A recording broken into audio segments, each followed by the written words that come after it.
Oke guys, kembali lagi di Wellshare Fest 2021 bersama gua Aryo dan Ali Muharram dari Makaroni Ngehe. Tadi kan ada pertanyaan ya, omset berapa? Jawabnya nanti dulu ya, biar makin gantung. Pertanyaan yang lain dulu. Pertanyaan yang lain dulu. Okay. Nah, Makaroni Ngehe ini kalau nggak salah udah berapa cabang bro? 40-an, 50? 33 sekarang. 33 cabang ya? Itu all over Indonesia atau apa nih fokusnya sekarang? Dulu di Sumatera ada, cuma sekarang di Sumatera udah tutup, baru Jawa aja. Oke. Ya. Oh bener Jawa aja nih Jawa, sekarang. Dan lo nih nggak franchise ya? No. Any reason why? Sesama anti franchise? Gue pengen tahu kenapa. Karena gini, apa ya? Franchise itu ada bagusnya, ada enggaknya, ya kan?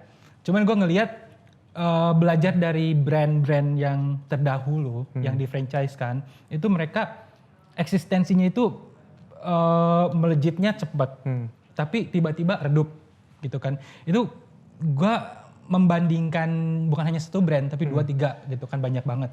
Nah dari situ gue mikir gue harus ngikut apa jangan nih gitu.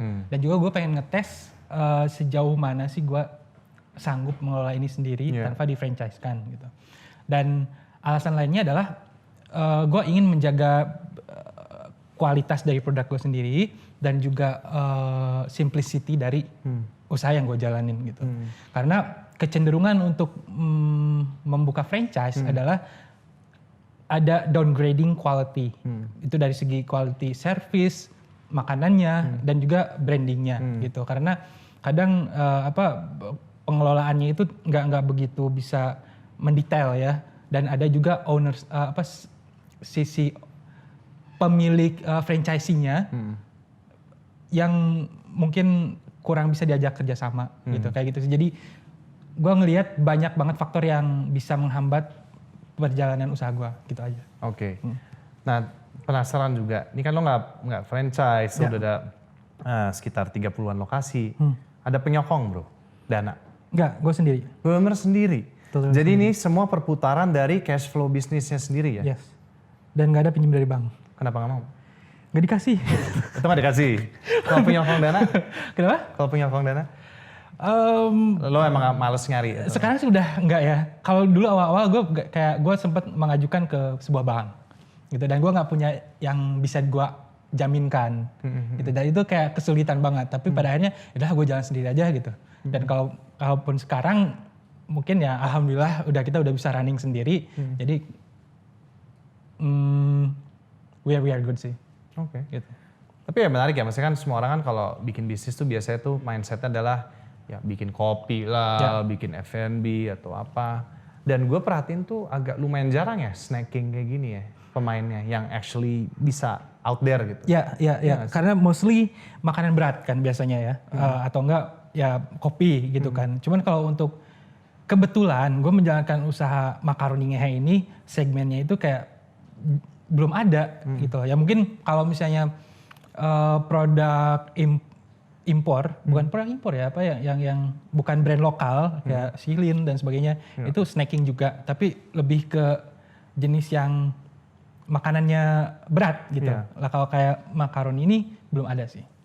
Oke. Sejauh ini ya, jarang gitu. Kalau menurut lo nih, waktu itu lo bikin snacking tuh isunya apa sih bro? Apakah lo harus, ya kan lo kan harus produksi dulu di depan apa, inventory lo apakah perputaran tuh cepat atau tidak? Isu-isu seperti apa sih yang terjadi selama lo jalanin bisnis snacking lah gitu? Kalau dari segi dari segi operasional itu gue sih nggak begitu mengalami kendala ya. Jadi kayak untuk bahan bakunya sendiri gue udah ada vendor. Jadi di pasar di Tasikmalaya, gue waktu itu awal beli di sana. Bumbu-bumbu juga gue ada vendor di Tasik juga. Dan mungkin lebih ke mengelola keuangan kali awal-awal itu. Karena sebelum tahun 2015 itu gue masih tradisional gitu. Nah menginjak 2015 gue bikin PT. Dan lo juga bukan sekolah bisnis dulu ya? Gue bener-bener belajar dari pengalaman sih. Google. Nggak Dari juga? pengalaman langsung sih. Oh, bener-bener Google langsung justru ya? enggak. Oke, ya, Jadi gue ngalir ngadepin aja ya. masalah, gue cari jalan keluarnya kayak gitu. Dan juga kalau misalnya di perihal administrasi, terus kayak akunting dan sebagainya itu gue blank sama sekali gitu. Tapi seenggaknya gue berusaha untuk memahami sedikit flow-nya kayak gimana gitu. Permasalahannya garis besarnya seperti apa. Dan ada orang-orang yang menyelesaikan, yang menjalankan pekerjaan tersebut gitu, didelegasikan. Harusnya ini margin oke lah ya. So far harusnya sih oke gitu. Harusnya oke. Tapi gini, gue ada kesalahan menentukan harga jual gitu. Karena waktu itu pas awal gue nggak memikirkan bakal sekompleks ini. Gue nggak memikirkan bakal ada kantor, bakal ada gudang dan sebagainya. Jadi Kemurahan lah. kemurahan sebenarnya. Nah, kenapa pas kemarin COVID kita jatuh gila-gilaan? Karena yang kita tuh mengandalkan quantity. Jadi orang yang beli itu piece-nya banyak banget. Kenapa itu kita punya untung? Once ketika jumlah pembelinya piece-nya berkurang, itu kita nggak ada laba sama sekali. Gitu. Jadi mungkin strategi gue waktu itu adalah ya pelan-pelan naikin harga. Oh, sekarang udah dilakuin nih. Udah pelan-pelan banget karena kan gue nggak mau terlalu menyusahkan konsumen lah kalau misalnya harga. Iya dong. Karena mereka juga salah satu-satunya yang membuat usaha kita maju gitu kan. Jadi gue harus play fair. Seberapa banyak angka yang harus dinaikkan biar konsumen seneng, kita juga aman gitu. Ya. Oke, tapi kalau untuk mungkin kita mau bertanya ke yang awal saya mau tanyakan. Nah, kita udah tahu nih berapa cabang, margin oke, ya kan? Jadi berapa bro? Oke. Nggak apa-apa, tapi bebas aja loh. Jadi biar menginspirasi. Ini nggak selalu sama dari tahun ke tahun atau dari bulan ke bulan ya. Cuman range-nya itu pendapatan per outlet itu ada dari 3 juta sampai 5 juta, 6 juta lah gitu kan. Kalau misalnya dirupiahkan mungkin ketika penjualan bagus, dulu itu sempat sampai per bulan 11 M. Tapi kalau misalnya lagi low, lagi misalnya 5 M sebulan gitu. Jadi nggak tentu, cuman kayak tertinggi itu bisa sebulan 11 M gitu. Iya. Tapi ini jualan snack makaroni bro. Ya. Dan bisa segitu kan luar biasa ya. Ya. Nah itu dia. Orang tadi lu bilang kan kecenderungan bisnis kayak membuat bisnis itu harus something yang big gitu, yang kelihatannya tuh perspektifnya tinggi gitu. Tapi sebenarnya ya sesuatu hal yang sepele, yang kelihatannya receh gitu kan. Tapi receh pun kalau misalnya bisa laku banyak, itu jadi duit gede juga. Gitu. Jadi that's why alasan untuk membuka usaha itu sebenarnya kita nggak harus terpaku pada sesuatu yang in general terlihat menguntungkan gitu. Tapi ketika kita meyakini ada satu produk potensinya tinggi tapi nggak populer, kenapa enggak gitu loh. Apalagi dengan biaya produksinya yang nggak terlalu mahal. Yang dibutuhkan adalah kemauan. Dan dulu makaroni kering ini yang mempopulerkan kau ya? Yes. Ngehe. Selain si ngehe lo nggak ada apa-apa lagi nih ya? Dulu gue pernah buka restoran, Terus restoran? Usaha gue kan? Iya. Restoran ada di Tasik. Di Tasik? Di Tasik. Terus homestay di Jogja gitu. Cuman karena ternyata ketika kita membuka usaha yang sistemnya resto, itu lu sebagai owner, you have to stick around. Harus selalu ada. Karena di situ sumber soul-nya. Kita yang jadi degup jantung usaha tersebut gitu.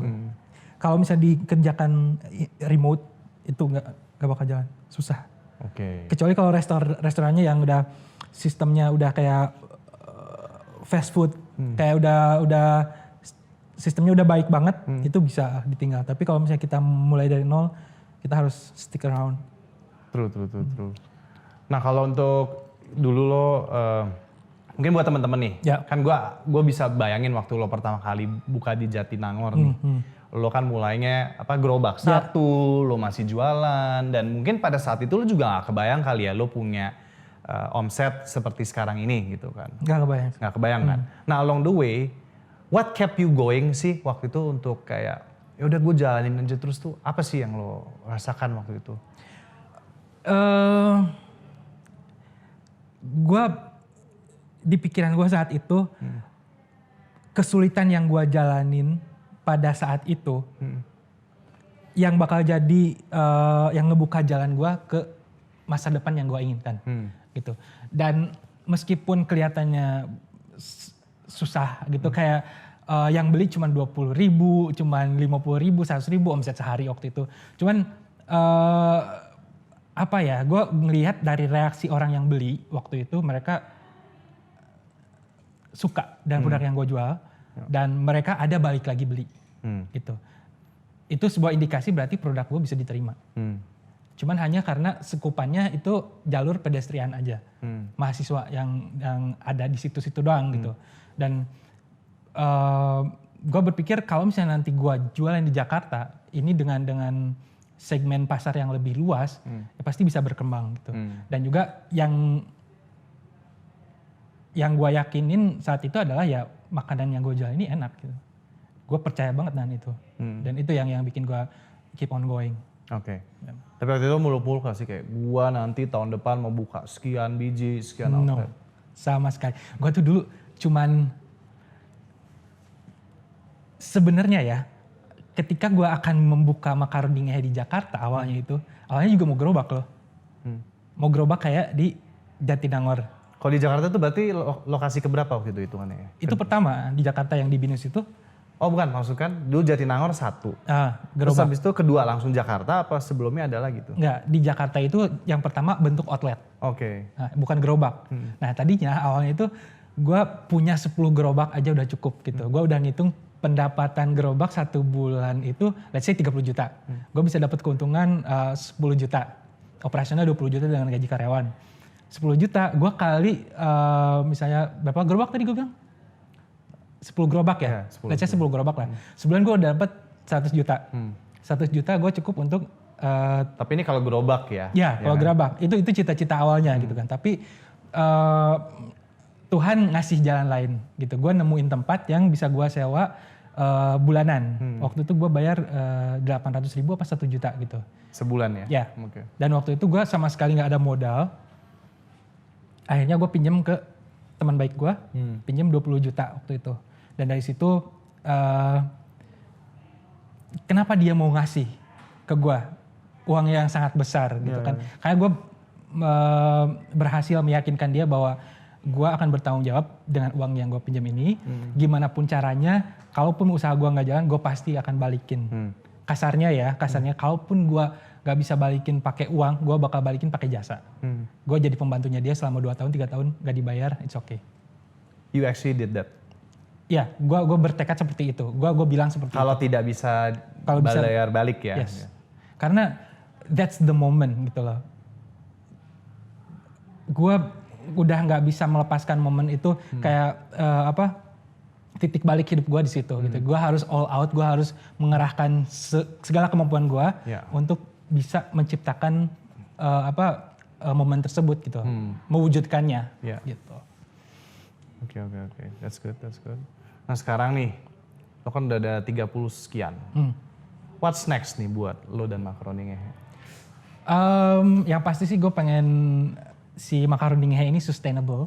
Terus bertahan di tahun-tahun mendatang ya sampai puluhan tahun. Mudah-mudahan gue akan mengerahkan segala kemampuan gue untuk biar itu terjadi gitu. Tapi gue ada cita-cita pengen bikin film sih. Bikin film? Yes.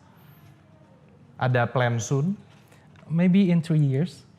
Film by Makaroni Ngehe atau film ini nggak relate sekali sama Makaroni Ngehe? Nggak relate lah. Jadi gue mengangkat kehidupan yang, kita kejadian-kejadian keseharian dalam berjuang.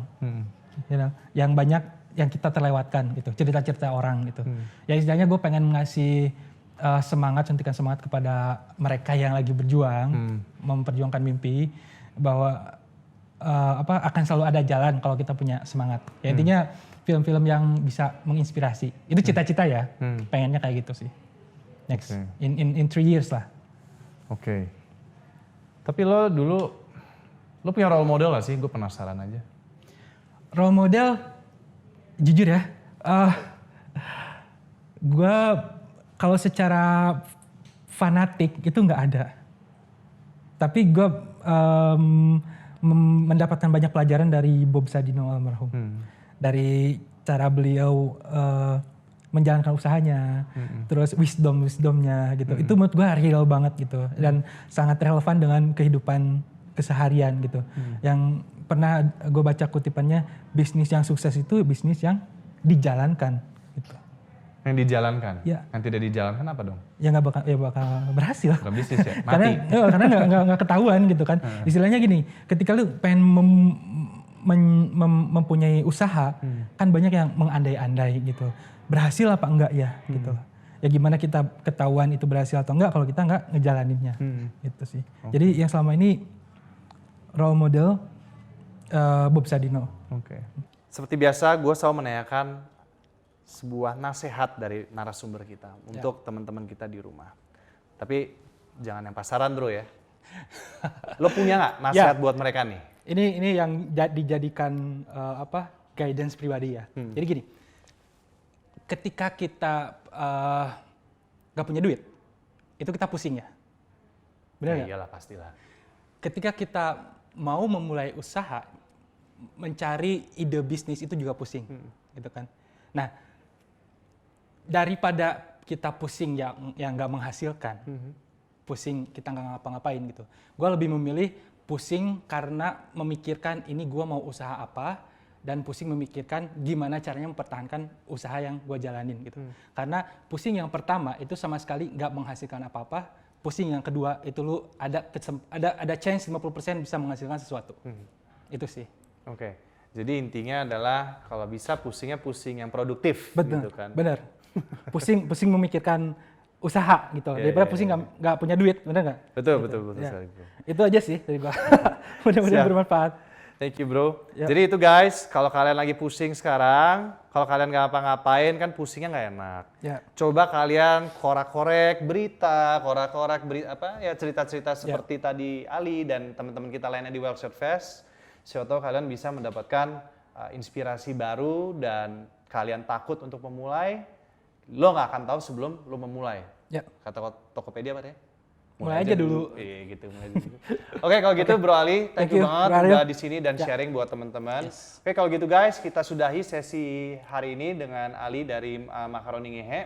Jangan lupa untuk saksikan sesi Website Fest kita lainnya. Bye-bye. Bye.